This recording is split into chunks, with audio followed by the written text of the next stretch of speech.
원자재를 알면 경제가 쉬워진다. 원자재 월드입니다. 11월 2일 화요일 아니고 수요일이겠네요. 네, 카페에 요즘에 그 특이점 트레이딩이라고 이제 좀 타이틀을 좀 바꿔봤습니다. 기존에 이제 지금 이 지표 또는 지금 이 가격, 오늘 퀴즈 뭐 이런 특이점 트레이딩 여러 개를 모았었는데요. 요 네 개를 모아서 특이점 트레이딩이라는 그런 컨텐츠로 좀 만들어 보고 있습니다. 그러니까 우리가 이제 기본적으로 정상 사이클을 갔을 때 굉장히 저점에 가면 거기서 우리가 또 매수 기회를 찾아본다든지, 두 번째로 정상 사이클에서 굉장히 이격이 크게 발생한다 그러면 투자의 기회가 있다, 이런 관점에서 접근을 해보는 겁니다. 오늘은 좀 철광석을 좀 보려고 그래요. 철광석 가격부터 좀 먼저 확인을 해보죠. 우리가 올해 시작하면서 철광석에 대해서 여기 $220 이게 올해 이제 그 흔들리지 않는 투자를 위한 경제 지표 9 이런 거 할 때 $220 요런 철광석 가격은 서스테인하지 않다, 그런 포인트를 봤습니다. 뭐 어떤 추세로 본다고 그래도 너무 이격이 크죠. 그래서 우리가 봤던 게 대략 한 80에서 $100 사이에 장기 균형 가격으로 돌아와야지 될 것이다 라는 걸 봤고요. 이 정도 지금 이제 거의 다 왔습니다.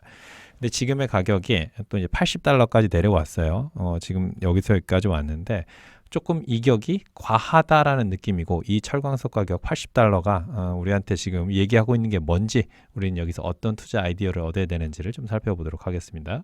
몇 가지 일반적인 사이클로 돌아갔을 때 우리는 몇 가지 명제들을 먼저 확인을 해볼게요. 일반 사이클을 얘기하는 겁니다.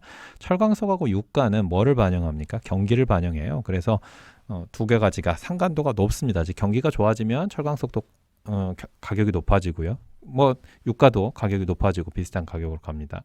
철광석하고 미국 금리는 이제 QE 이후에 어떤 유동성에 의해서 움직이는 시장이기 때문에 또 상관도가 높습니다. 철광석은 주로 중국 펀더멘탈을 반영을 하고요. 금리는 미국을 반영을 많이 합니다. 철광석은 다시 어떤 실물, 중국 경제가 이끄는 글로벌 경기, 펀더멘탈 실물을 반영을 하고요. 금리는 금융 시장을 주로 반영을 합니다. 금리라는 것은 미국의 10년물 금리를 기준으로 얘기를 하는 거예요. 그러면 대체적으로 봤을 때 철광석, 유가, 금리 이게 좀 비슷하게 가주는 게 일반적인 사이클이라는 거예요. 그런데 지금 나타나고 있는 현상은 뭐죠? 철광석은 $80대로 지금 거의 역사적인 저점대로 지금 추락을 하고 있는데, 유가는 $90입니다. 우리가 장기 균형가를 얼마를 보고 있죠? $75예요. 금리는 4% 보고 있습니다. 장기 균형 금리는 몇 프로죠? 2%입니다. 우리 2% 지금 시나리오 갖고 있고요. 유가는 얼마를 보고 있는 거죠? 65에서 85. 그러니까 대략 지금 한 $75를 우리는 장기 균형가로 보고 있고요. 그 다음에 철광석은 80에서 100, 요 정도를, 조금 더 본다 그러면 120, 요 정도를 보고 있는데, 그거에 비하면 철광석은 굉장히 낮고 두 개는 굉장히 높은, 지금 어떤 장기적인 사이클의 이격이 지금 발생을 하고 있는 거죠. 그럼 우리가 몇 가지 인사이트들을 생각을 해볼 수 있는 거죠. 아이디어가 볼 수 있는 포인트는 뭐냐? 지금 철광석 가격이 장기 균형가 수준 이하로 내려와 있습니다. 즉 중국 경기가 굉장히 둔화되어 있구나, 글로벌 경기에 대한 둔화 우려가 굉장히 높구나라는 걸 우리가 여기서도 해석을 해볼 수 있는 거죠. 근데 유가는 여전히 $90예요. 경기 둔화 우려가 크면 유가가 $90를 가면 안 되죠. $65 언더로 내려와야 되는 거죠. 그런데 지금 $90 또는 $100를 가려고 그래요. 다음번에 유가 한번 같이 보겠습니다. 그래서 지금의 유가는 글로벌 어떤 경기 펀더멘탈로 움직이는 게 아니구나라는 것을 철광석에서도 비교해보면 확인해 볼 수가 있겠죠. 즉 유가에 대한 인위적인 공급 조절이나 이 부분에 대한 리스크 프리미엄이 있다는 걸 우리가 좀 볼 수 있다는 거죠. 즉 가격이 자연스럽지 않다는 겁니다. 공급 조절이라는 거는 오펙의 감산, 지금 200만 배럴 감산하는 거, 리스크 프리미엄이라는 거는 우러 전쟁으로 인한 리스크 프리미엄, 이렇게 지금 가고 있는 거죠. 특히 난방유, 경유 이쪽에 대한 리스크 프리미엄이 꽤 높다, 이렇게 지금 보여지는 겁니다. 그러면 우리가 이제 어떤 투자 아이디어를 얻을까요? 뭐 뒤에서 보면 알겠지만 그런 정상 궤도에서 벗어나는, 정상 사이클에서 벗어나는 가격을 만든 이벤트가 해소가 된다면 걔는 다시 장기적으로 또는 중기적으로 제자리로 돌아가야 된다. 그러면 그때가 투자 기회다. 즉 숏을 치거나 아니면 롱을 잡거나 그와 관련된 산업에 투자하거나, 이렇게 볼 수 있는 거죠. 자, 금리하고도 보죠. 미국 금리는 4%인데 철광석은 지금 다 제자리로 돌아와 버렸어요. 뭘 얘기하는 겁니까? 첫 번째로 중국이 경기가 별로 안 좋구나, 지금 중국 경기가 굉장히 빠듯하겠구나, 지금 부동산 디폴트 이런 문제들 지금 계속 얘기 나오고 있는데 위험이 전혀 없다고 말하기 어렵겠구나, 미국 경기가 꽤 좋구나, 그걸 또 우리가 또 볼 수 있는 거죠. 높은 금리를 통해서. 그 말은 무슨 말입니까? 미국의 고용시장도 미국의 생산도 소비도 꽤 좋겠구나. 그래서 긴축은 더뎌야 되겠구나라까지 우리가 추정을 해볼 수 있는 겁니다. 두 번째는 미국 금리가 글로벌 경기의 어떤 실물 펀더멘탈을 반영한다 못한다? 못할 정도로 너무 높다. 즉 미국 금리가 채권 시장의 어떤 스토리로 돌아가고 있다는 겁니다. 즉 채권 유동성 뭐 이런 포인트들이 지금 미국의 높은 실물 금리에는 반영이 되어 있다. 이런 것들을 우리가 좀 체크를 해보는 거죠. 몇 가지 이제 그럼 투자 아이디어를 어디에다가 그러면 어떻게 투자를 해야 되는가도 한번 보죠.